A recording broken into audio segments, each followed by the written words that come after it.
பிஜேபியினால தான் அதிமுக ஒரு மிகப்பெரிய குழப்பங்கள் ஏற்பட்டதாக ஒரு செய்தி இருக்குது. இப்போ நீங்கள் அடிக்கடி மோடியை சந்திக்கக்கூடிய இடத்துல இருக்கிறீங்க. சந்திக்கிற பட்சத்தில் அதிமுகவை மீட்பதை பற்றி எதுவும் பேசுகிறீங்களா? அதுக்கான வழிகாட்டுகள் இருக்கா? நீங்கள் டெல்லி போகிற ஒவ்வொரு முறையும் அதிமுக மீட்க போகிறீங்கன்னு தொண்டர்கள் எல்லாம் காத்துட்டு இருக்காங்க. எனக்கு தெரிந்தவரை நீங்கள் நான் 2017 அம்மா அவர்கள் மறைவுக்கு பிறகு மீண்டும் அரசியலுக்கு வந்ததுலேருந்து பாஜக ஆட்சி தமிழ்நாட்டு மக்களுக்கு குறிப்பாக இந்த ஹைட்ரோ கார்பன், மீத்தேன், ஸ்டெர்லைட் போன்ற திட்டங்கள் இதெல்லாம் அவங்க அன்றைக்கு எடுத்த நிலைப்பாடை தான் நம்ம எதிர்த்திருக்கோம். இந்த நிலைப்பாடு தொடர்ந்தால் தமிழ்நாட்டு மக்கள் பாதிக்கப்பட்டால் நாங்கள் எப்படி அவங்க கூட அதை என்னிடம் நீங்கள்லாம் கேட்டப்போ கூட்டணிக்கு போக முடியாதுங்கிற ஒரு வார்த்தையை தான் நான் சொன்னேன். இன்றைக்கு அவர்கள் தமிழ்நாட்டுக்கு இங்கே மக்களுக்கு தேவையான திட்டங்களை கொடுப்பது, அது மாதிரி மக்கள் விவசாயிகள் மற்றும் மக்கள் எதிர்த்த திட்டங்களை எல்லாம் இன்றைக்கு அவங்க அழுத்தம் கொடுக்காமல் அந்த ஆட்சி, அதுவும் குறிப்பாக இங்கே தமிழ்நாட்டு மேலே இப்போ கூட சமீபத்தில் இந்த புயல் வெள்ளத்தப்போ அந்த மத்திய குழு வருவதற்கு முன்பே முதல்வர் 2000 கோடி வேணும்னு கேட்டார். அதில் கிட்டத்தட்ட 1000 கோடி கொடுத்தாங்க. மீண்டும் நிதி கொடுக்குறேன்னு தான் சொல்லியிருக்காங்க. அவங்க ஒன்றும் மாற்றாந்தாய் மனப்பான்மையோடலாம் தமிழ்நாட்டை நடத்தலை. இன்னொன்று நீங்கள் சொல்கிற மாதிரி அதிமுகங்கிற கட்சியை அழிந்து விடணும்னு அவங்க யாருமே நினைக்கல. அங்கே உள்ள தலைவர்கள் யாரும் நினைக்கல.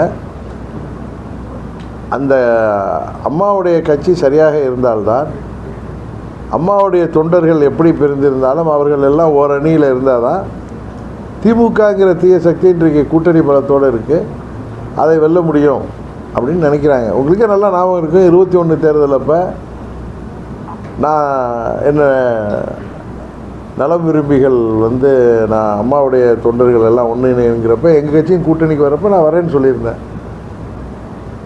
பழனிசாமி அந்த கூட்டணியில் இருக்கிறதுனால நான் தேர்தலில் நிற்கலை. நம்மளுடைய ஒரே இலக்கு திமுக வீழ்த்தணுங்கிறதுக்கு. அப்போ என்ன நடந்துச்சுன்னு தெரியும் உங்களுக்கு. அது பழனிசாமி செய்த அந்த சுயநலத்தால்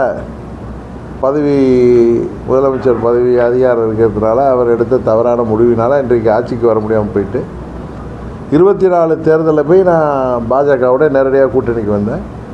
அன்றைக்கும் சொல்லப்போனால் திமுகவிற்கு எதிராக பழனிசாமி வேட்பாளர் நிறுத்தாமல் இருந்தால் நாங்கள் நிறைய தொகுதியில் வெற்றி பெற்றிருக்கக்கூடிய வாய்ப்பு இருக்குது, அவர் வேட்பாளர் நிறுத்தாமல் இருந்தாலே. ஆனால் அவர் மறைமுகமாக திமுக உதவி செய்கிற வேலையில் தான் ஈடுபடுறாரு.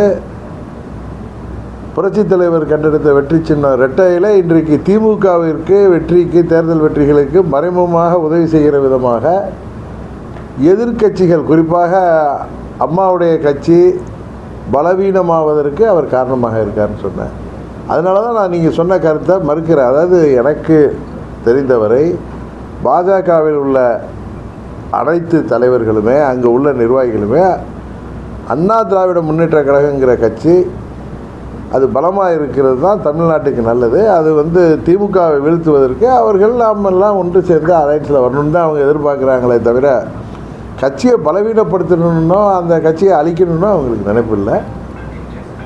அது நான் இப்போ கூட்டணியில் இருக்கேங்கிறதுக்காக சொல்ல நான் எப்போ யதார்த்தத்தை பேசக்கூடியவோ இதுதான் உண்மை. இந்த கேள்வி வருதுன்னா, அண்ணாமலையோட பாரதிய ஜனதா கட்சி தலைவர் பேசும்போது தமிழ்நாட்டோட 2வது இடத்துல நாங்கள் தான் இருக்கோம், எங்ககிட்ட தான் அதிக வாக்கு வந்திருக்கு, நான் கட்சி வளர்ந்துருச்சு எங்கள் கட்சின்ற ஒரு தொடர்ந்து சொல்கிறதுனால ஒருவேளை பலவீனம் ஆயிடுச்சோன்றது. இல்லை, அதாவது அவர் நாங்கள் தான் 2வது இடத்துல ஓட்டு வாங்கியிருக்கோன்னு சொல்லலை. எங்கள் கட்சியை இப்போ நிறைய பேர் பாஜக அந்த கட்சி 2% 3% சொன்னதுனால இப்போ எங்கள் கூட்டணி இன்னும் எங்கள் கட்சியே 11% வாங்கியிருக்கு. நாங்கள் நின்னதில் வச்சுன்னா அவர் இந்த 2024 பாராளுமன்ற தேர்தலில் வாங்கிய வாக்கு அடிப்படையில் எங்கள் கூட்டணி 18% வாங்கியிருக்கு. தமிழ்நாட்டில் சிறந்த எதிர்கட்சியாக நாங்கள் செயல்படுறோம்னு சொல்லியிருக்காரு. இன்னொன்று ஒவ்வொரு கட்சியில் உள்ளவங்களும் தாங்கள் வளர்ந்துருக்கோன்னு சொல்கிறது, நாங்கள் 2வது இடத்துல இருக்கோம், திமுகவுக்கு எதிரான கட்சியாக இருக்கோன்னு சொல்கிறது இயற்கை தானே. அதுக்காக இன்னொரு கட்சி பலவீனமாயிட்டுன்னு அவர் சொல்கிறத நம்ம எப்படி எடுக்க முடியாது. நம்ம பார்க்குறவங்க பார்வையில் தான் இருக்குது.